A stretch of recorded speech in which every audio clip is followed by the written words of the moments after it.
44 பேர் வந்திருக்கீங்க. ரொம்ப மகிழ்ச்சி. என்னை பத்தி நீங்க பேசுனதெல்லாம் நான் கேட்டுட்டு தான் இருந்தேன். ஓகேயா?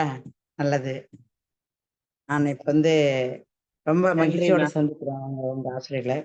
அடிஷனலாக நான் ஒரு விஷயம் சொல்ல விரும்புறேன். நான் இப்பொழுது அகில இந்திய அறிவியல் கூட்டமைப்பு அப்படிங்கிற அமைப்புல ஒரு செயற்குழு உறுப்பினராக இருக்கிறேன். இந்த அமைப்போட இருக்கக்கூடிய ஆஷாஜி, அவங்க பேரு ஆஷா மிஸ்ரா. அவங்க தான் இந்தியாவுடைய முதல் பெண் செயலாளர். முக்கியமான விஷயம். அதே போல இங்க அறிவியல் இயக்கத்துல இருக்க நான் தான் சொல்றேன். பாரத் ஞான் விஞ்ஞான் சமிதி அப்படின்னு ஒரு அமைப்பு இருக்குது. அதுதான் அந்த அறிவியல் இயக்கம் பாக்கி எல்லா அமைப்பையும் உண்டாக்குன முதல் அமைப்பு. அது கல்விக்காக பாரத் ஞான்னா கல்வி, ஞான் விஞ்ஞான்னா அறிவியல், அதற்கான அமைப்பு முதல் அமைப்பு. அந்த அமைப்பிலையும் நான் செயற்குழு உறுப்பினர். அதுல 11 பேர் தான் செயற்குழு. அதுல தமிழ்நாட்டிலேருந்து ஒரே ரெப்ரசன்டேட்டிவ் நான் தான் சொல்றேன். இப்ப இந்த குழந்தைகள் அறிவியல் மாநாட்டுக்கான இணையவழி கருத்தரங்குக்கு தலைமையேற்றிருக்கக்கூடிய திருமிகு அனிதா தானே மேடம் உங்களுக்கு பேரு? ஹலோ. திருமிகு அனிதா அவர்களுக்கும், இங்கு இதனை ஏற்பாடு செய்த திருமிகு மலர்விழி, இந்த மாவட்டத்தினுடைய செயலர்கள் திருமிகு சுதாகர், வடசென்னை மாவட்டத்தினுடைய செயலர் திருமிகு டக்குன்னு வரலையே, அந்த ஆசிரியர், தலைமை ஆசிரியர் எல்லாருக்கும் முதல்ல மனம் கனிந்த வாழ்த்துக்களும் அன்பும் நன்றியும். இன்றைக்கு வழக்கமாக நான் இருக்கிறதுனால இனிமேலுக்கு என் முகம் தேவையில்லைல்ல. நான் முகம் இல்லாமல் வச்சுட்டு பேசலாம்னு நினைக்கிறேன். வீடியோவை ஆஃப் பண்ணிட்டு பேசலாம்னு நினைக்கிறேன். ஓகேயா மேடம், அனிதா மேடம்? வீடியோவை ஆஃப் பண்ணிட்டு பேசலாமா? கொஞ்சம் ஏன்னா தேவைப்பட்டா மட்டும் நான் வீடியோ ஆன் பண்றேன், இல்லாட்டி நான் ஆஃப் பண்ணிடுறேன். குழந்தைகள் அறிவியல் மாநாடு அப்படிங்கிற இல்ல, இப்போ வீடியோ ரெக்கார்டிங் ஆயிட்டு இருக்கு. இது பல இடங்களுக்கு போகுது. அது பண்ணலாமா வேணாமா யோசிங்க. அவ்வளவு வேற ஒண்ணு. நான் எல்லாத்துக்கும் முகத்தை வச்சுட்டு பேசுறதுங்கிறது கொஞ்சம் சிரமமா இருக்கும். அதனாலதான். நான் கொஞ்ச நேரம் இருக்கிறேன், நான் கொஞ்ச நேரம் இல்லை. முறையாக இப்ப நீங்க ஆரம்பிச்சிருங்க.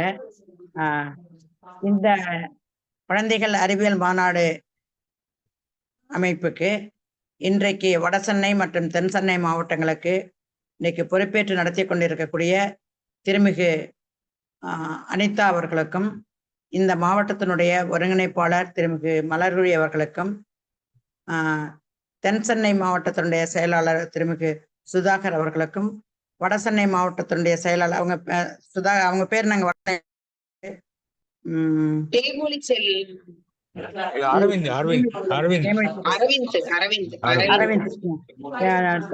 இன்னைக்கு அவங்க இதுவாக பொறுப்பேற்றிருக்காங்க, டிஓவை பொறுப்பேற்றிருக்காங்க.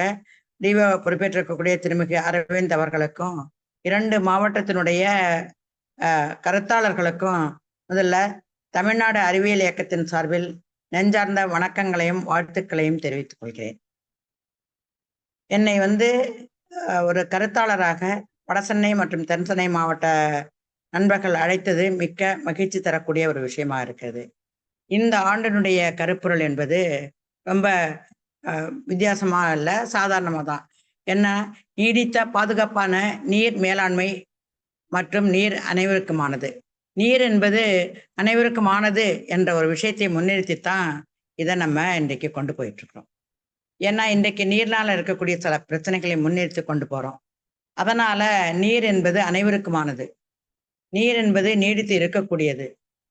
நீர் இல்லாட்டி யாருமே கிடையாது என்பதற்காகத்தான் இந்த மாநாட்டுக்கான கருப்பொருளை நீர் சார்ந்தே தேர்ந்தெடுத்திருக்கிறோம். எப்பவுமே அகில இந்திய அளவில் அன்றைய காலகட்டத்தில் எது தேவையோ, அன்றைய காலகட்டத்தில் எது சிக்கலுக்கு உள்ளாகி கொண்டிருக்கிறதோ அதை முன்னிட்டுத்தான் குழந்தைகள் அறிவியல் மாநாட்டினுடைய கருப்பொருள் தேர்ந்தெடுக்கப்படும். அதன் ஒட்டி தான் இன்றைக்கு தமிழ்நாட்டில் தேர்ந்தெடுக்கப்பட்டிருக்கிறது.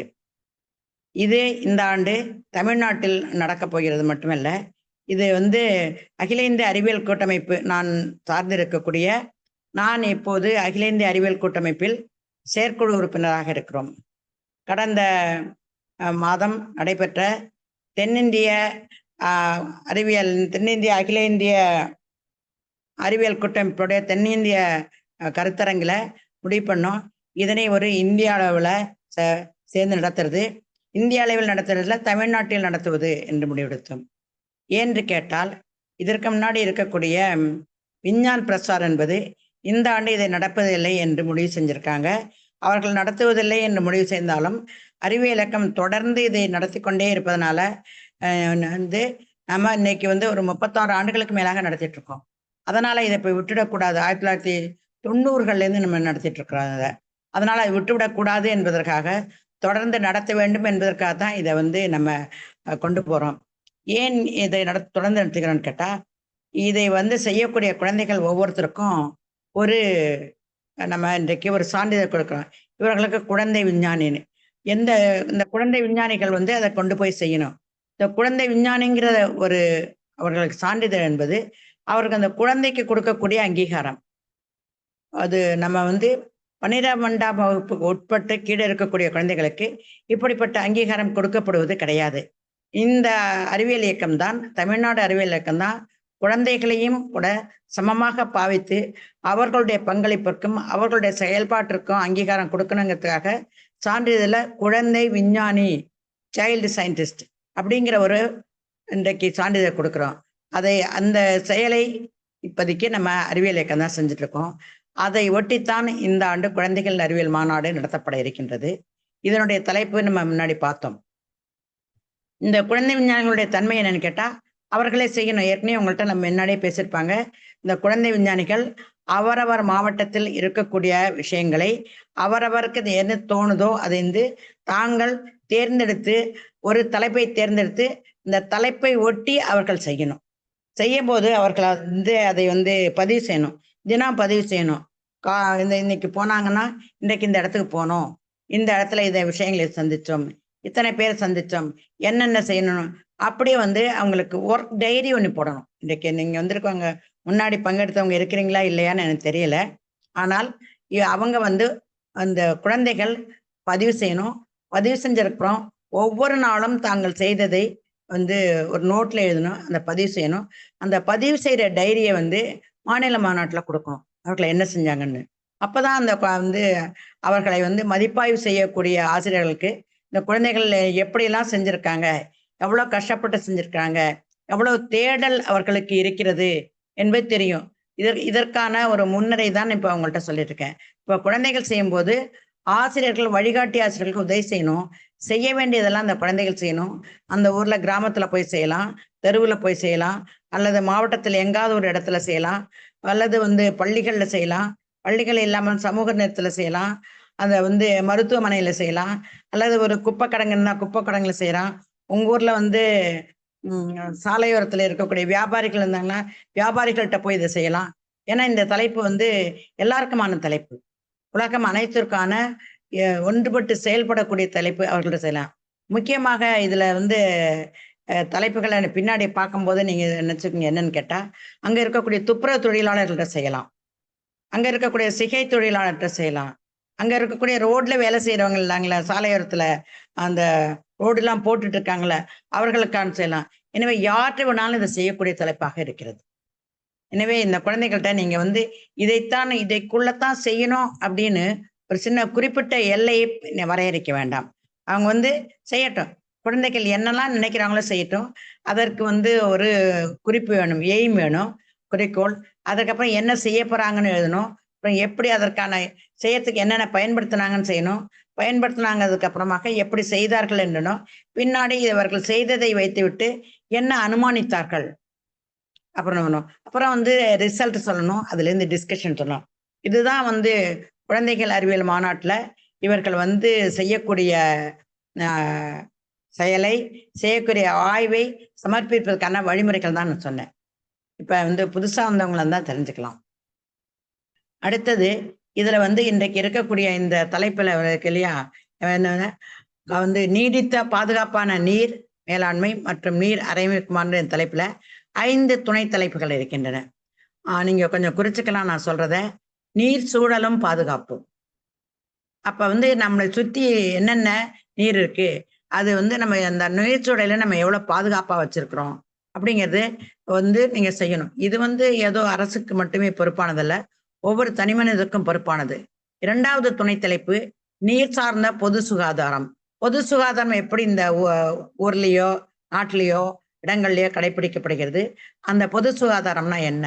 அடுத்தது நான் எடுக்கக்கூடிய நீர் சார்ந்த நோய்கள், நீரும் நோய்களும், நீர் சார்ந்த நோய்கள். அடுத்தது ரொம்ப முக்கியமான விஷயம், 4வது தலைப்பு நீர் அனைவருக்குமானது. இந்த நீர் இல்லாமல் யாரும் இருக்க முடியாது.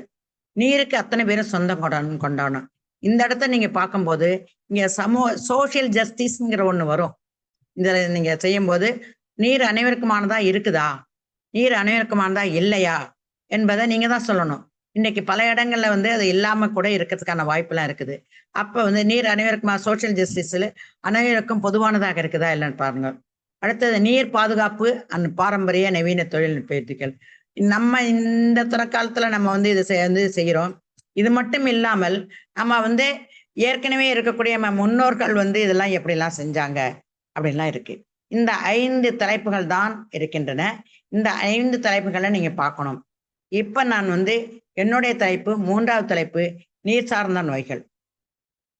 நீர் சார்ந்த நோய்கள்னா நீரும் அதனால் நீரை பயன்படுத்துவதனால் நமக்கு ஏற்படக்கூடிய சில பிரச்சனைகள் அப்படின்னு பார்க்கும்போது இதுல நீர்னா என்ன, நீரை பற்றி சில உண்மைகள் நம்ம தெரிஞ்சுக்க வேண்டியதா இருக்குது. அது எப்படி வருது, என்ன செய்யுது, என்ன எல்லா விஷயம் சொன்னோம். இப்ப நீர் இல்லாமல் நம்ம இருக்க முடியாது. எல்லா இடத்துக்கும் நீர் வந்து ஒரு பொதுவான விஷயம். நீர் தான் இருக்குது.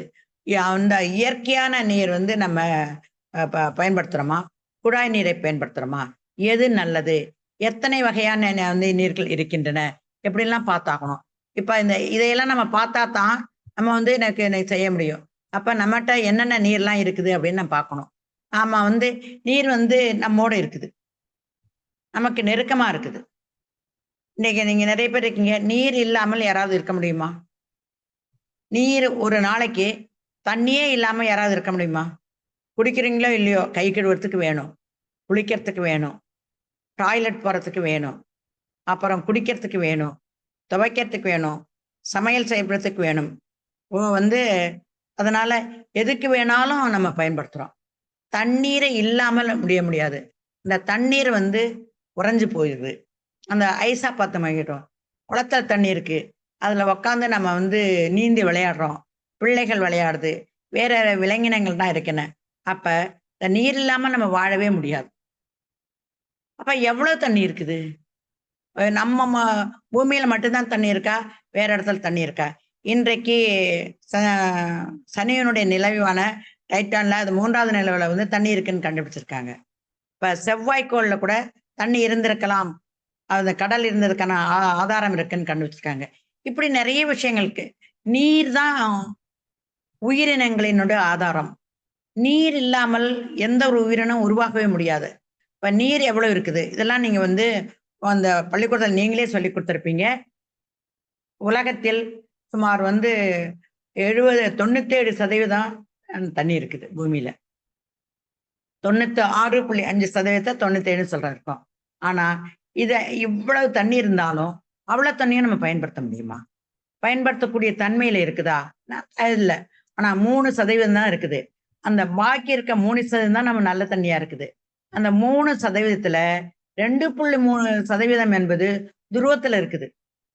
துருவங்கள்ல எப்படி இருக்குது? பனிக்கட்டியா இருக்கு, பனிப்பாறையா இருக்கு. பாக்கி இருக்கக்கூடிய எவ்வளவு நம்ம பயன்படுத்துறோம்னு கேட்டா, நம்ம 1% கூட நம்மகிட்ட கிடையாது. நம்ம 0.7% தான் நல்ல தண்ணியா கிடைக்குது. இவ்வளோ தண்ணி இருக்குது. கடல்ல போய் நின்னுட்டு தண்ணி இருக்குது, குடிக்கணும்னு நினைச்சா முடியுமா? குடிக்கவே முடியாது. அப்ப நமக்கு தண்ணி வந்து குடிக்கக்கூடிய தண்ணி என்பது ரொம்ப குறைவா தான் இருக்கு. அப்ப நிலத்தடி அந்த இருக்கிற தண்ணியும் எப்படி இருக்குது? நிலத்தடியில தண்ணி இருக்குது. நிலத்தடி தண்ணி எவ்வளவு இருக்குன்னு கேட்டா 1% கீழே இருக்குது. 0.66% இருக்குது நிலத்தடி தண்ணி. ஏரி குளங்கள்ல எவ்வளவு இருக்குது? 0.009% இருக்கு. உள்நாட்டு ஏரி, உப்பு ஏரியில எல்லாம் நிறைய இருக்கு. நீராவில 0.001 இருக்குது. ஆறுகள் நீரோடையெல்லாம் 0.001 இருக்கு. அந்த நிலத்தடி தண்ணியில இருந்து பயன்படுத்தி தான் நம்ம இன்னைக்கு பயன்படுத்திட்டு இருக்கோம். நம்ம குடிக்கிறதுக்கோ மற்ற எல்லாத்துக்கோ எதுக்கும் பயன்படுத்தா நிலத்தடி தண்ணி பண்ணிட்டு இருக்கோம். ஆனா இந்த தண்ணி எப்படி வருது அப்படின்னு யோசனை முடியும். தண்ணின்னா என்ன? தண்ணி எப்படி வருது? நீங்க பள்ளிக்கூடத்துல சொல்லி கொடுத்துருப்பீங்க. 2 ஆக்சிஜன் மூலக்கூறும் 2 ஹைட்ரஜன் மூலக்கூறும் 1 ஆக்சிஜன் மூலக்கூறும் சேர்ந்தா நீர் உருவாகுதுன்னு சொல்றீங்க. லட்சக்கணக்கான மூலக்கூறுகளா சேர்ந்துதான் ஒரு துளி. இதையே இல்லாமல் இந்த ஆக்சிஜன் வேற நிலையில் இருக்குது. வந்து இது நீர்ம நிலையில இருக்கக்கூடியது. இதை விட என்ன செய்யணும், ஆக்சிஜன் 3ன்னு ஒண்ணு இருக்கு. அது வந்து எங்க இருக்குன்னு கேட்டா வான்வெளியில இருக்கக்கூடியது. ஓசோன் சோன் இருக்குது. அந்த ஆக்சிஜன் நம்ம பயன்படுத்த முடியாது. அதனால இந்த புவியில வாழ்ற மனுஷங்க அத்தனை பேருக்கும் நீர் அவசியம். நம்ம உடம்புல எவ்வளவு இருக்குது தண்ணி? நம்ம உடம்புல வந்து 70% தண்ணி. 70% தண்ணி குறைஞ்சு போச்சுன்னா 60% ஆச்சுன்னா நமக்கு டீஹைட்ரேஷன் ஆகி நம்ம செத்து போயிடுவோம். அப்ப நமக்கு வந்து 70% தண்ணி இருந்தாதான் வரும். இந்த காலகட்டத்தில் இருக்கும்போது இந்த நீர் வந்து நம்ம வேற எப்படிலாம் பார்க்க முடியும், என்ன செய்யலாம் அப்படிங்கிறத பார்க்கணும். அப்ப வந்து இந்த தண்ணி ஏன் இவ்வளவு நம்ம தேவையா இருக்குன்னா, நம்ம உடல்ல இருக்க ஒவ்வொரு செல்லுக்குள்ளேயும் தண்ணி இருக்குது. தண்ணி இல்லாமல் ஒரு செல் இல்லை. நீங்க வந்து நேரடியான தண்ணி இல்லாட்டி கூட அது நம்ம பார்க்க முடியாத தண்ணியாக செல்குள்ளால இருக்குது. இந்த தண்ணி வந்து நல்ல தண்ணியா இல்லையான்னு எது முடிவு பண்ணுதுன்னா அதனுடைய pH இருக்கு இல்லையா, அதான் இருக்குது. அந்த ஹைட்ரஜன் இது சேர்ந்ததுதான் இருக்கு. 6.5 7.5 இருந்தா தான் நல்ல தண்ணி. அதுக்கு மேலே இருந்தாலும் நம்ம குடிக்க முடியாது, கீழே இருந்தாலும் குடிக்க முடியாதுன்ற. கீழே இருந்தா என்ன சொல்றோம், அது அமிலமாகுது. மேலே இருந்தா என்னவான்னு சொல்றோம், அது வந்து கார தண்ணியா இருக்குது. அப்ப இந்த தண்ணி நல்ல தண்ணியா இல்ல, நம்ம என்ன செய்யணும், அதை காய்ச்சி வடிகட்டி சுத்தமா குடிக்கிறோம். நம்ம இன்னைக்கு வந்து நீங்க உங்களோட நேரடியா இருந்தா சில டிஸ்கஷன் பண்ணுவேன். இப்ப வந்து டிஸ்கஷன் பண்ண முடியாத நிலையில நம்ம கூட பேசிட்டு இருக்கோம். இன்னைக்கு நமக்கு கொடுக்குற தண்ணி, அரசு குடிக்கிற தண்ணியோ நம்ம ஊர்ல கிடைக்கிற தண்ணியோ நல்லதா இருக்குன்னா கிடையாது. அது வந்து எப்படி இருக்குன்னா சுத்திகரிக்கப்பட்டு இல்லை. அதுல வந்து தரையிலேருந்து வரக்கூடிய எல்லா தாது உப்புகளும் கலந்துதான் இருக்குது. ஆனா பொதுவாக ஒரு தண்ணின்னா அதற்கு நீங்க வந்து புஸ்தகத்துல எல்லாருக்கும் நம்ம பள்ளிக்கூடத்தில் சொல்லி ஆசிரியர் தானே, அந்த வந்து அதற்கு வண்ணம் கிடையாது, சுவை கிடையாது, இதுதான் இருக்கும். நம்ம குடிக்கிறதுக்கு பயன்படுத்தணும். அந்த குடிக்கிற தண்ணீர் அதிக காரம் இல்லாமல் அதிக அமிலம் இல்லாமல் பயந்தாதான் இருக்கும். அதுதான் பாதுகாப்பான நீர்னு சொல்றோம். அதுதான் தரமான நீர்னு சொல்றோம். இன்றைக்கு நமக்கு கிடைக்கிற நீர் அப்படிப்பட்டதா இருக்கான்னா அப்படிப்பட்டதா இல்லை. அதனால இன்னைக்கு என்ன செய்யறோம், முன்னாடி எல்லாம் தண்ணியை காசு கொடுத்து வாங்க மாட்டோம். இன்னைக்கு தண்ணியை காசு கொடுத்து வாங்குறோம். வீட்டுல தண்ணியை கொண்டு வந்து சேகரித்து வச்சு அதை சவூடல் பரவல் மூலமாக அதை சுத்திகரிக்கப்பட்டு அதுல இருக்க அசுத்தம் வடிகட்டப்பட்டு திரும்ப என்ன செய்யறோம், அதை சுத்திகரிக்கப்பட்ட குடிநீர்றோம். இதை தான் இன்னைக்கு பிளாஸ்டிக் பாட்டில கொடுக்குறாங்க. பிளாஸ்டிக் பாட்டில கொடுக்குற தண்ணீர் நல்ல தண்ணீர் அல்ல. எல்லாரும் பிளாஸ்டிக் பாட்டில வந்து ஒரு நாட்டுல எப்ப பிளாஸ்டிக் பாட்டில் இல்லாம நேரடியாக அரசு எந்தவித பிரச்சனையும் இல்லாமல் நீர் கொடுத்தால் அதுதான் நல்ல தண்ணீர். அந்த அரசு தான் நல்ல அரசு. முன்னாடியெல்லாம் நம்ம வந்து பாட்டில் தண்ணீர் கிடையாது. இன்னைக்கு எங்க போனாலும் தண்ணியை கொண்டு போறோம். அது மட்டும் இல்லாமல் என்ன செய்யறோம்னா காசு கொடுத்து வாங்க வேண்டியதா இருக்கு. அப்ப நமக்கு சரியான நீர் நமக்கு கிடைக்கல அப்படின்னு அர்த்தம். அப்ப நீர் வந்து சரியா நமக்கு கிடைக்காம இருக்குது. ஆனால் இப்ப இந்த நீர் இவ்வளவு முக்கியமான நீர்னு சொல்றோம். இந்த நீர்னால எவ்வளவு பிரச்சனை வருது அப்படின்னு கேட்டா, ஒவ்வொரு வருஷமும் 3.4 மில்லியன் மனித உயிர்கள் பலியாகின்றன. ஒவ்வொரு வருஷமும் உலகத்துல 3.4 மில்லியனுக்கு மேல சேர்ந்தாங்க. அதனால இது எதனால ஏற்படுதுன்னா, அவர்கள்ட்ட இருக்கக்கூடிய தண்ணீர் சுத்தமா இல்லை, நாம சுகாதாரமாக இல்லை, சுகாதாரம் தொடர்பாக இல்லைன்ற ஏறக்குரிய எல்லா வளர்முக நாடுகள்லையும் 99 வகையான நீர் தொடர்பான சாவுகள் நடக்கின்றன. இது சுகாதாரம் இல்லாதான் இருக்குது. இதை நான் சொல்லல, யார் சொல்றா, வேர்ல்டு ஹெல்த் ஆர்கனைசேஷன் கணிப்புப்படி வயிற்றுப்போக்குனால ஒவ்வொரு வருஷமும் 1.8 மில்லியன் குழந்தைங்க பேர் செத்து போறாங்க அப்படின்னு சொல்றாங்க. அப்ப டைபாய்டால 12 மில்லியன் பேர் பாதிக்கப்பட்டிருக்கிறாங்க. அப்ப இவர்களுக்கு வந்து சுமாராக 780 மில்லியன் மக்களுக்கு நல்ல தண்ணியே கிடைக்கல. எவ்வளவு பேரு? 750 மில்லியன். அப்படின்னா 78 கோடி மக்களுக்கு நல்ல தண்ணி கிடைக்கல. ஆனா இதுல இருந்து பாருங்க, 9ல் ஒருவருக்கு நீர் ஆதாரமே இல்லை அப்படிங்கிறது தான் நமக்கு கிடைக்குது. அப்ப நம்ம எவ்வளவு பிரச்சனைகளுக்கு இடையில நம்ம வாழ்ந்துட்டு இருக்கிறோம் அப்படின்னு பார்க்கணும். இப்ப வந்து எல்லார் கையிலயும் செல்போன் இருக்கு. எல்லார் வீட்லயும் நல்ல தண்ணி கிடைக்குதா? எல்லார் வீட்லயும் கழிப்பறை இருக்கா? கிடையாது. இதெல்லாம் இந்த நோய்கள் வந்து எதனால வருதுன்னு கேட்டா, வந்து என்ன சொல்லுது WHO நமக்கு வந்து நல்ல தண்ணி இல்லாதனால தான். இந்தியாவுல ஒவ்வொரு நாளும் 3000 பேரு அசுத்தமான தண்ணீரை குடிப்பதால் செத்து போறாங்களாம். இந்தியாவுல சில புள்ளிவிவரம் இது. நான் சொல்லல. அப்ப ஏன்னு கேட்டா, நமக்கு நல்ல தண்ணிய குடிச்சா, நமக்கு 80% நோய்கள் நல்ல தண்ணி குடிச்சாலே நமக்கு சரியா போயிடும்னு சொல்லுது. 90% வந்து வியாதிக்கு காரணம் என்னன்னு கேட்டா, நல்ல தண்ணி இல்லாததான். பணம் கொடுத்து காசை வாங்கினா, பணம் கொடுத்து தண்ணி வாங்கினா அது முறையானதுன்னு நம்ம சொல்ல முடியாது. பணம் கொடுக்காம என்னைக்கு உங்களுக்கு தண்ணி கிடைக்குதோ, அதுதான் நல்ல தண்ணின்னு சொல்றோம். இந்த நிலையை பார்க்க போனா 95% பேர் நிச்சயமாக நல்ல தண்ணீர் இல்லாமல் பாதிக்கப்பட்டிருக்காங்க. நீங்க, நானு எல்லாரும். காசு கொடுத்து வாங்கினா அது நல்ல தண்ணி கிடைக்காதாக நம்ம சொல்ல முடியும். ஆனால் உலகம் என்ன சொல்றோம்? நீரின்றி அமையாது உலகம். அப்ப நீரே இல்லாமல் இருக்க முடியாதுங்கும் போது யூனிசெஃப் என்ன சொல்லுது?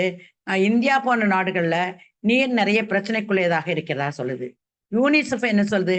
அனைத்து நோய்களிலும் 70% நோய்கள் நீர்னால வர்றாங்க அப்படின்னு சொல்லுது. அது மட்டும் இல்ல, இன்னொரு முக்கியமான தகவல், செத்து போறவங்கள இந்த இறப்புகள்ல 3ல் 1 பகுதி நீர்னால பரவாயில்ல வியாதியினால தான் செத்து போறாங்க. 1/3 ஆஃப் த டெத் யாரு only due to the water related diseases. அப்ப காரணம் என்னன்னு கேட்டா, நமக்கு போதுமான சுகாதாரம் இல்லை. அரசு போதுமான சுகாதாரத்துல வச்சுக்கல, நாமும் போதுமான சுகாதாரத்துல வச்சுக்கல. போதுமான துப்புர வசதிகள் கிடையாது. உங்க வீட்டு பக்கத்துல சாக்கடை தொல்லியமா இருக்கணும். உங்க வீட்டுல இருந்து வர குளிக்கிற தண்ணீர் சரியான வெளியே போகணும்.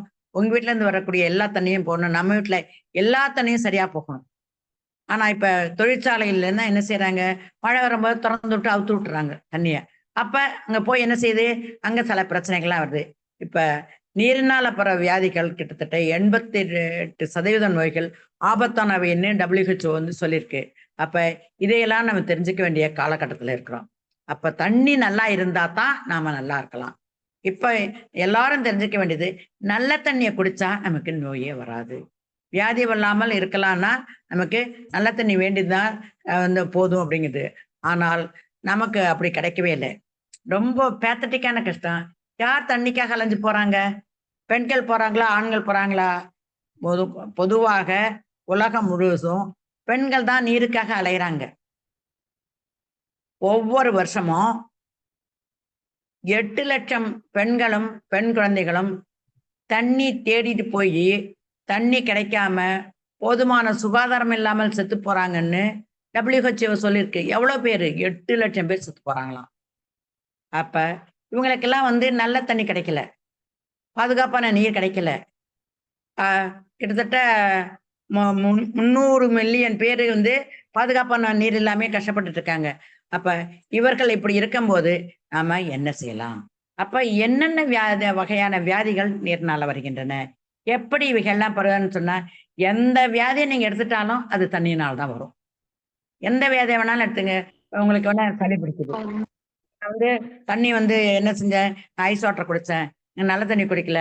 வேற ஹோட்டல்ல குடிச்சேன். அதனால சளி பிடிச்சிச்சு. இந்த ஹோட்டலுக்கு போய் தண்ணி குடித்தேன். இங்க சாப்பாடு சாப்பிட்டேன். எனக்கு வந்து காய்ச்சல் வந்துடுது. அங்க போனேன். இப்படியே தான் நான் பேசுறோம். எது தொடர்ந்தாலும் சொல்றோம். அப்ப நீர்னால ஒரு கிட்டத்தட்ட 15, 20 வியாதிகள் வருகின்றன. நான் எல்லாத்தையும் உங்கள்ட்ட சொல்லல. 1, 2 மட்டும் நான் சொல்லிடலாம்னு சொல்றேன். வயிற்றால போறதுக்கு என்ன காரணம்னு நினைக்கிறீங்க?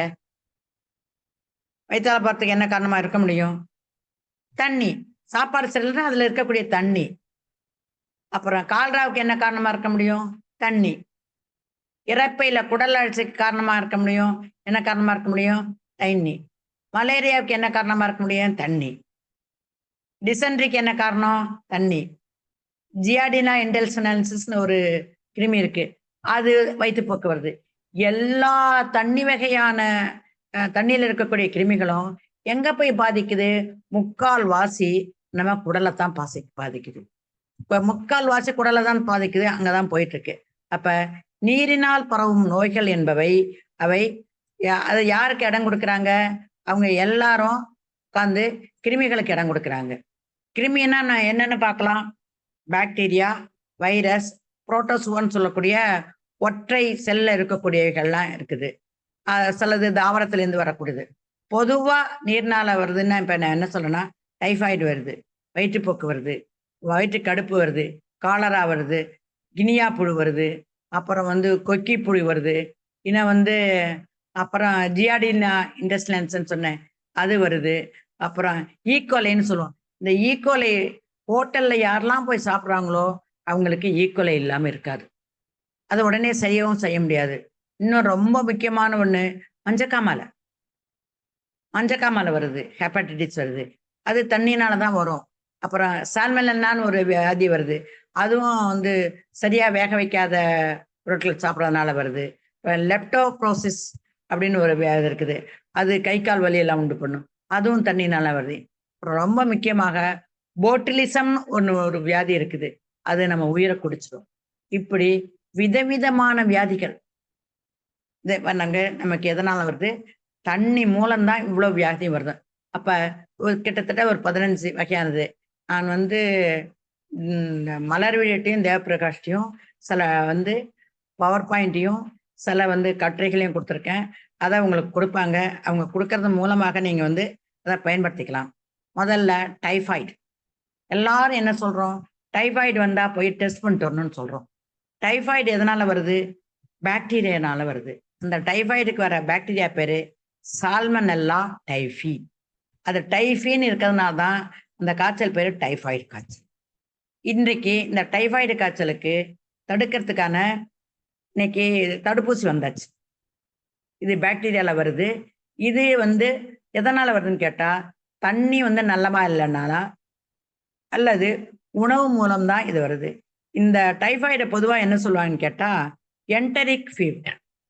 வயிற்றுல இருக்கு இல்லையா, இந்த என்டரிக்னா வயிறு, வயிற்றுல இருக்கக்கூடிய பிரச்சனைனால வரக்கூடிய காய்ச்சல்னால வயிற்று காய்ச்சல். டைஃபாய்டில் என்ன சொல்லுவாங்கன்னா, ஒன்றும் சாப்பிடாதீங்க, திரவ ஆகாரமா சாப்பிடுங்க அப்படின்னு சொல்லுவாங்க. அதனாலதான் டைஃபாய்டு காய்ச்சல் பரவுது. இப்ப போதிய சுகாதாரம் இல்லாதனால, நடைமுறைகள் இல்லாதனால, நல்ல தண்ணி இல்லாதனால டைஃபாய்டு வருது. இவங்களுக்கு முக்கியமா இது ஓரளவுக்கு ஒட்டக்கூடிய வியாதி. மற்றவருக்கும் இன்னொருத்தருக்கும் நேரடியா இல்லாட்டி கூட பரவக்கூடிய வியாதி தான் இருக்கும். அதனால இவங்களுடைய மலம், அந்த டைஃபாய்டு வந்தவங்களுடைய மலம், டைஃபாய்டு அவங்க சிறுநீர் இதன் மூலம் ஒட்டும். இதனுடைய இந்த நோயோட அறிகுறி என்னன்னா, முக்கால்வாசி காய்ச்சல்னா என்ன செய்யும்? உங்களுக்கு உடம்பு வலிக்கும், ஸ்வெட்டிங் ஆகும், உடம்புல கொஞ்சம் கொஞ்சமா வரும், சூடு வரும், பாக்கியெல்லாம் வரும். இதுதான் எப்பவுமே நீங்க அதை செய்யும்போது இந்த என்ன வகையான அது பாக்டீரியாவா வைரஸா, அதுக்கு என்னென்ன வருது பாருங்க. இப்ப நான் சொல்ற விஷயங்கள் எல்லாம் நீங்க சேர்த்து வச்சுட்டு நீங்க ப்ராஜெக்ட் பண்ணும்போது அதையெல்லாம் எடுத்து ஒரு மருத்துவமனைக்கு போயோ வேற எதாவது செய்யணும். இதை முடிச்சுட்டு எப்படி ப்ராஜெக்ட் பண்ணுன்னு சொல்றேன். அப்புறம் காலராவும் ஒரு பாக்டீரியானால வருது. இது காலரா ரொம்ப தண்ணியா போகும். அதுவும் எல்லா வியாதியும் அந்த கிருமிகினால் தான் பேர் வைக்கிறேன். விப்ரியோ கால்ரா அப்படின்னு சொல்றோம். கடுமையா இருக்கும், ரொம்ப தண்ணியா போகும், நிக்கவே நிக்காது. என்ன எதிர்ப்பு சக்தி இருந்தா கூட இருக்கும். முன்னாடிலாம் கால்ராவில செத்து போனாங்க. இப்ப நம்ம கால்ராவினால சாகிறது கிடையாது. ஆனா சில சமயம் சரியான ட்ரீட்மெண்ட் இல்லாட்டி குழந்தைகளுக்கெல்லாம் வந்ததுன்னா இந்த வயிற்றுப்போக்கினால்தான் நிறைய குழந்தைகள் செத்து போயிட்டு இருக்காங்கன்னு நமக்கு தெரியுது. அப்ப இவர்களுக்கு அப்ப என்ன செய்வாங்கன்னா, அவங்க இந்த குழந்தைங்களையோ அல்லது அதிகமா வயிற்றுப்போக்கு உள்ளவங்களையோ தொட்டு பார்த்தா என்னன்னா, அவங்களுக்கு இப்படி தூக்குனீங்கன்னா அப்படியே நிற்கும். இந்த தோல் தூக்குனா அப்படியே பிடிச்சி நிற்கும், கீழே இறங்காது. அப்படின்னா அவங்களுக்கு டீஹைட்ரேட் ஆயிருக்கு. உடனே அவங்களுக்கு நீரேற்றம் செய்யணும், குளுக்கோஸ் கொடுத்தாகணும் அப்படின்னும். இந்த கால்ராவுக்கு என்ன அறிகுறி எதனாலன்னா, வாந்தி வரும், அப்புறம் கை கால்லாம் பிடிச்சுக்கும், வயிற்றுப்போக்கு இருக்கும். அப்புறம் என்னன்னு சொன்ன இந்த ஜியாடினா இன்டெஸ்டினலிஸ், அது அப்படியே ஒரு சொறியா நிறைய முடி இருக்கக்கூடிய ஒரு ஒட்டுண்ணி, ஒரு பாரசைட். அது பொதுவான நீர்வழியில எல்லா இடத்துலையும் வரும். அசுத்தமான தண்ணி மூலமாக எல்லாருக்கும் வரும். பொதுவா எங்கேருந்து இது பரவும்னு கேட்டா, சுத்தமில்லாத குளம், சுத்தமில்லாத ஓடை, எல்லாம் அந்த நீர் ஆதாரங்கள் இருக்கு இல்லையா? அதன் மூலம் பரவும். அப்ப சில சமயம் நகராட்சி குடுக்கிற தண்ணி நல்லா இல்லாட்டி கூட வரும். அதனால தான் நீங்க வந்து மலத்தை வந்து டெஸ்ட் பண்ணாங்கன்னா, அதுல என்ன வகையான கிருமிகள் இருக்குன்னு, இந்த மாரி ஒட்டுண்ணி இருக்கா? அல்லது பாக்டீரியா இருக்கா? அல்லது வைரஸ் இருக்கான்றாங்க. அதனால இந்த நகராட்சி வந்து நீரை சுத்தமாக வச்சிருக்கணும். குளோரின்லாம் போட்டு சரி பண்ணி சுத்தமா வச்சிருக்கணும்னு சொல்றோம். இது வந்து ஒரு சில வாரத்துக்குள்ள சரியா பண்ணா கூட, சில சமயம் மாசக்கணக்குல கூட இதனால பிரச்சனை இருக்கும். இதனுடைய அறிகுறியும் அதேதான். தசைப்பிடிப்பு இருக்கும், வீக்கம், உடம்பு வீங்கி இருக்கும், உடல் எடை வந்து குறைஞ்சு போகும், வயிற்றுப்போக்கு இருக்கும், வயிறு வலிலாம் இருக்கும். இத வந்து எதிர்ப்பு மருந்துகள் வந்து நம்ம டாக்டர்ட்ட காமிச்சா பண்ணணும். இன்னொன்னு பொதுவான டயரியா அப்படின்னு சொல்லுவோம். இந்த டயரியாங்கிறது அ சன நீங்க வந்து எங்கேயாவது போய் சாப்பிட்டுருவீங்க. இந்த சாப்பிட்டதும் வயித்தால போகும். 2, 3 தடவ சாப்பிட்டா நிக்காது, தொடர்ந்து போயிட்டே இருக்கும். இப்ப டாக்டர்ட்ட போவோம். நீங்க சாப்பிட்ட சாப்பாடு சரியில்ல. சாப்பாடு சரியில்லன்னா, சாப்பாடு சரி வைக்கிற தண்ணி சரியில்லன்னு அர்த்தம். சாப்பாடே சரியில்லைன்னு கிடையாது. அது வந்து அ பொதுவாக இந்த வயிற்றுப்போக்கு எதுல வருதுன்னு கேட்டா, நீங்க நெனச்சா அருவருப்பு படுவீங்க. வந்து அது மலத்திலேருந்து இருக்கக்கூடிய கிருமியினால தான் வருது. அந்த மலத்துல வந்து சளிலாம் இருக்கும். ரத்தமும் சேர்ந்து போச்சுன்னா கடுமையான வயிற்றுப்போக்கு வந்துரும். அத அத வந்து அதுல வைரஸும் இருக்கும் சில சமயம். சில சமயம் பாக்டீரியா இருக்கும். நிறுத்தலன்னா உயிருக்கு ஆபத்து வரும். இன்னொன்னு ஈக்வலை. அதான் நான் ஈக்வலை சொன்னேன்.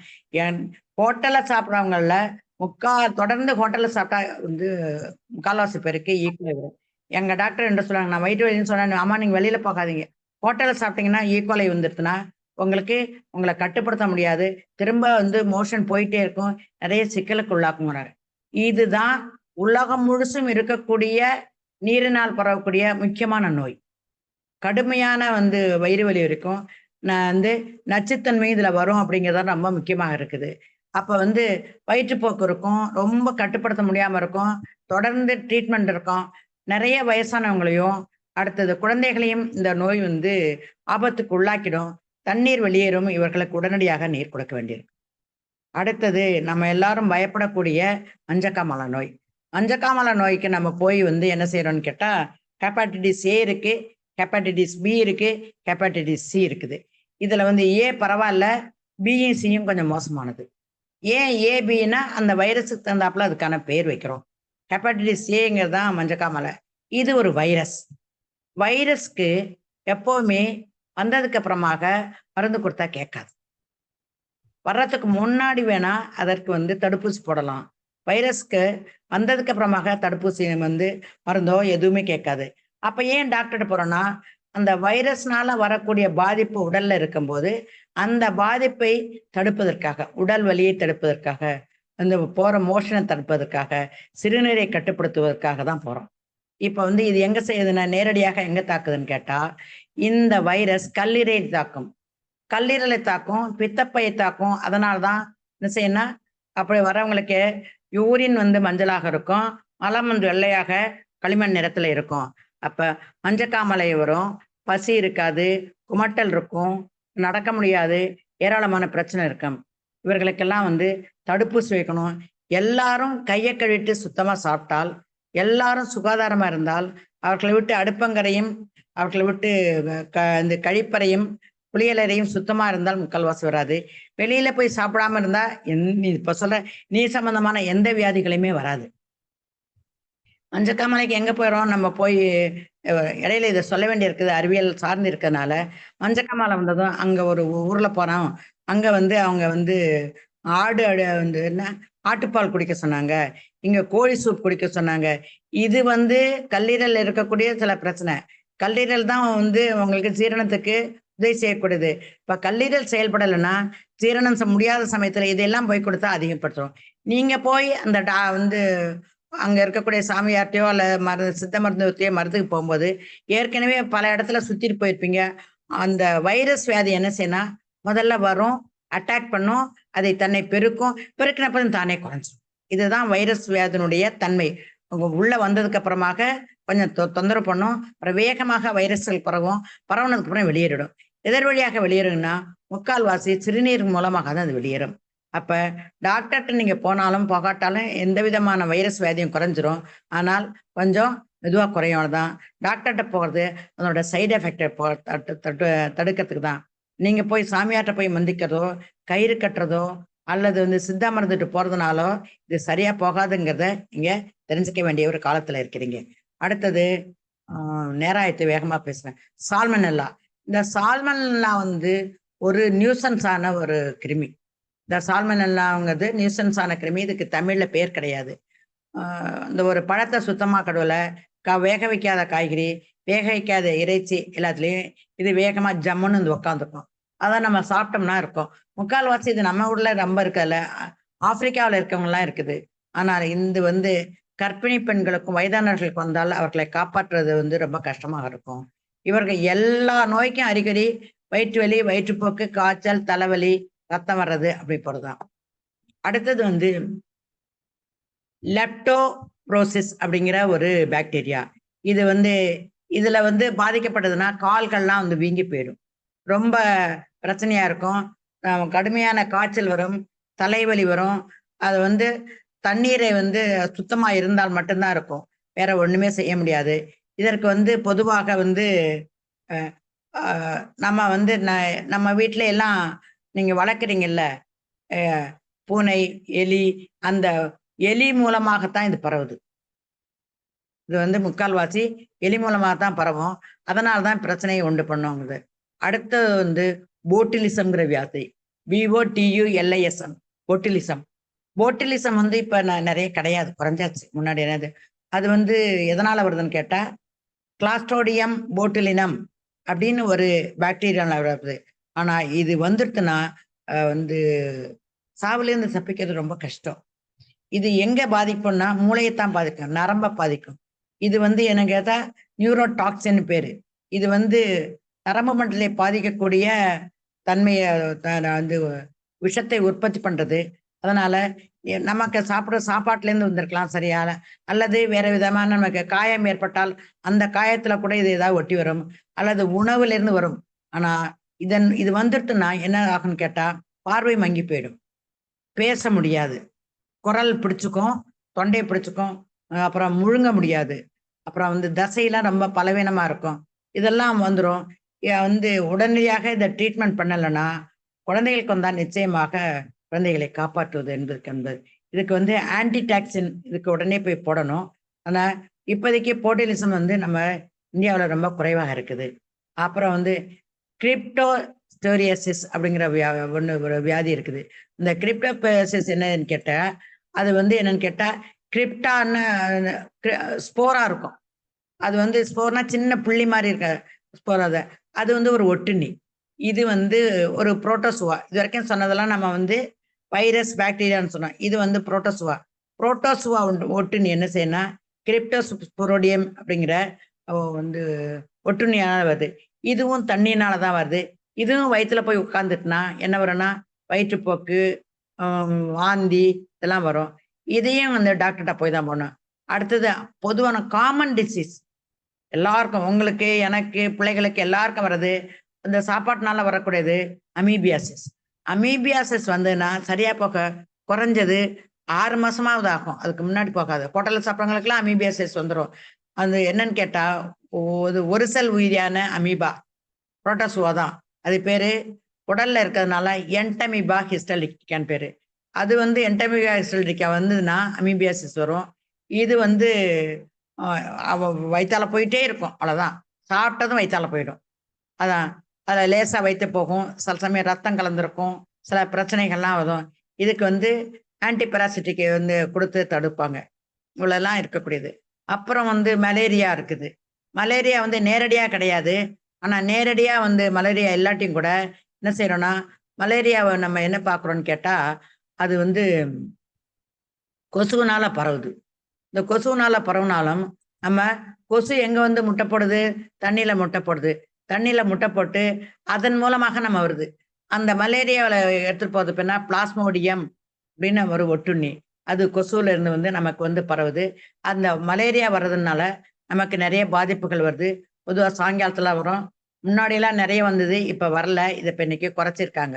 இங்க வந்து முன்னாடி வந்து மலேரியா கட்டுப்பாடுலாம் வந்துச்சு. இப்பலாம் அது மலேரியா கிட்டத்தட்ட எராடிகேட் பண்ணிட்டாங்க. அதனால இன்னைக்கு நமக்கு அது வருவதுனால அது குறைஞ்சிருக்குது. அடுத்தது கினியா புழு. இது ரொம்ப இது பேரு டிராகன் குலாசிஸ்ன்னு பேரு. ஒரு புழு கால்லேருந்து வரும்.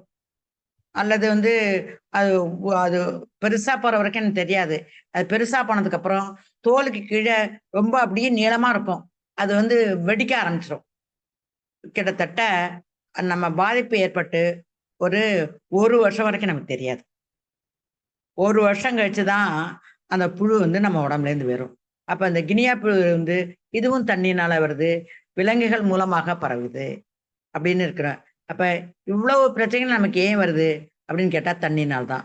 அது அவ்வளவுக்கும் நம்ம வந்து டெங்கு வருது. டெங்குவும் எதிர் வருது, கொசுவினால தான் வருது.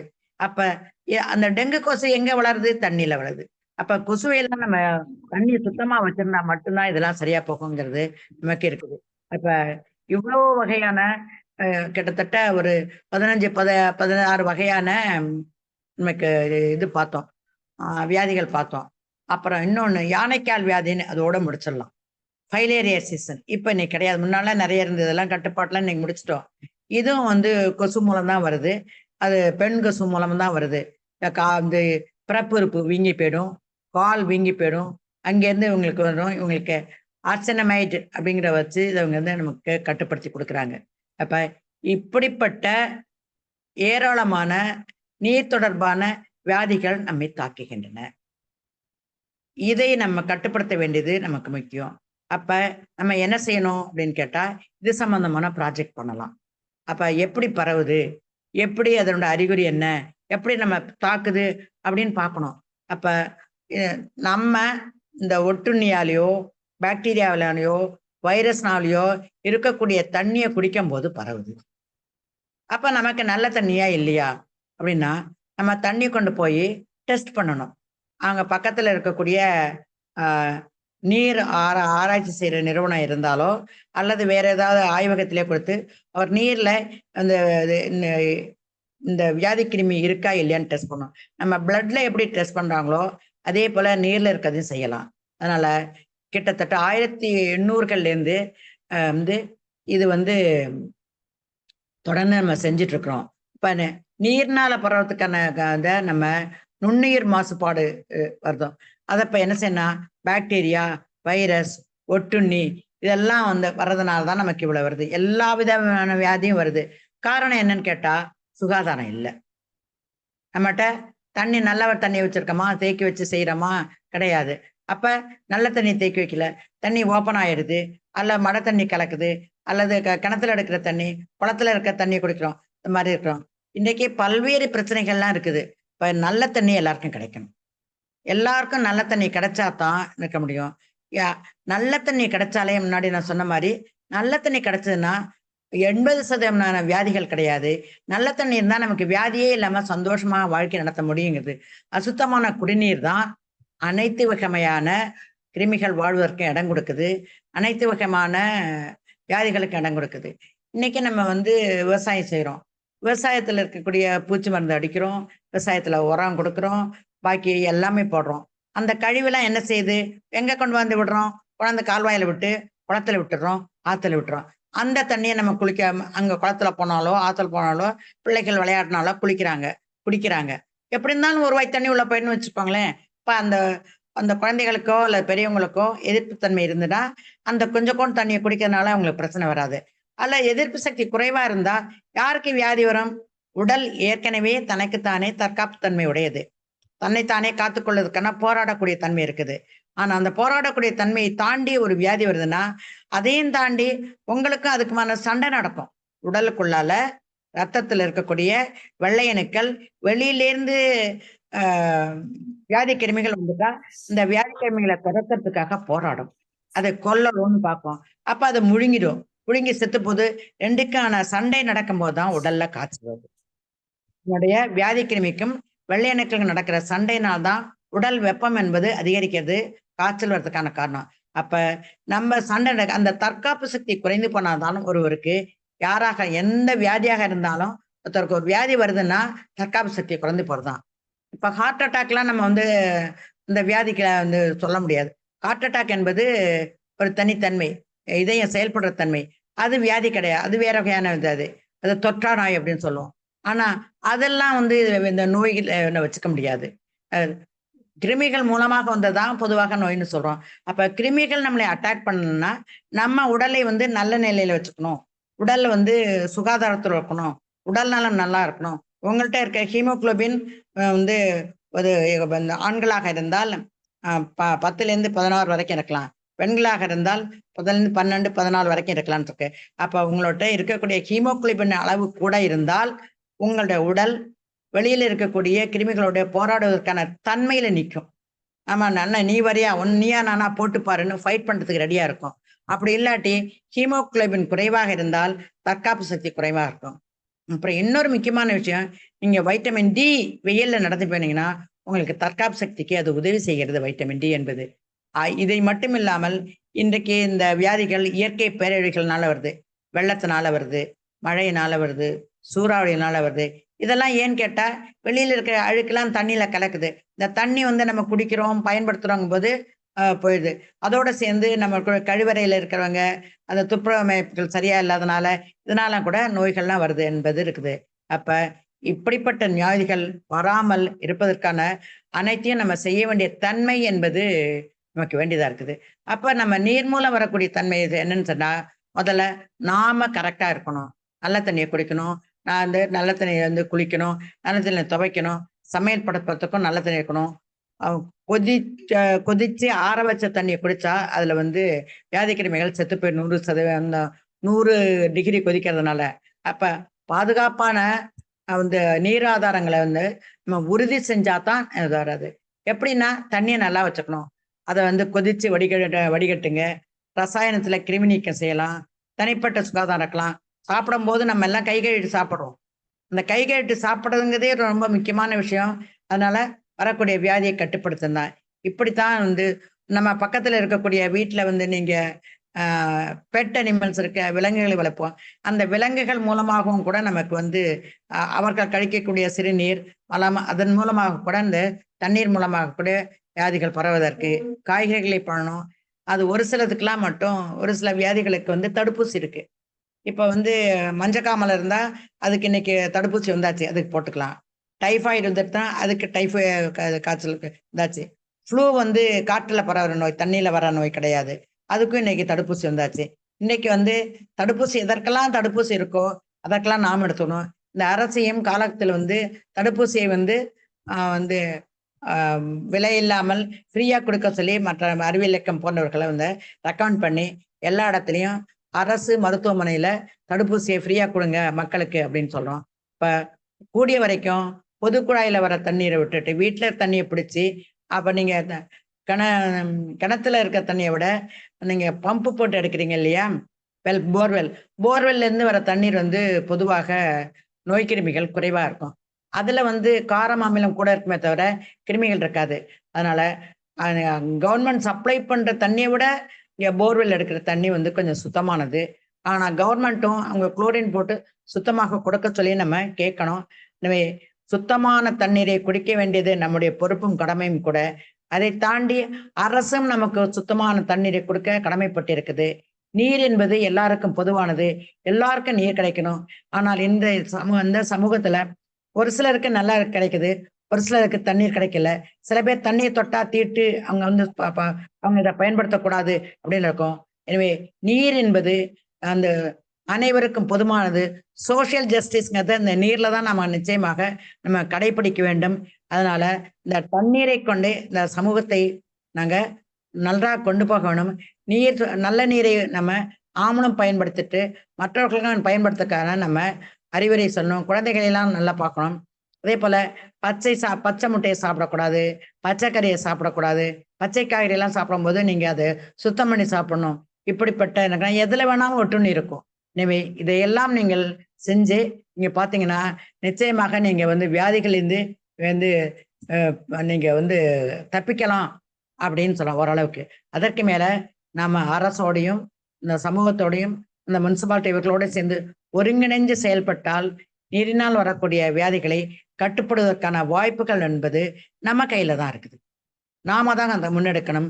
இதை அறிவியல் இயக்கம் முன்னெடுத்து செய்கிறது. அப்புறம் செய்யுங்க.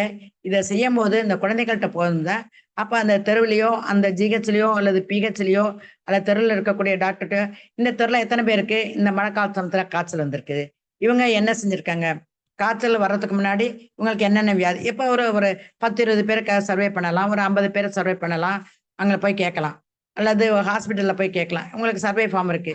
அப்புறம் அந்த சர்வே சம்பந்தமாக பின்னாடி உங்கள்கிட்ட எப்படி வந்து ப்ராஜெக்ட் பண்றதுன்னு சொல்றேன். நன்றி நண்பர்களே.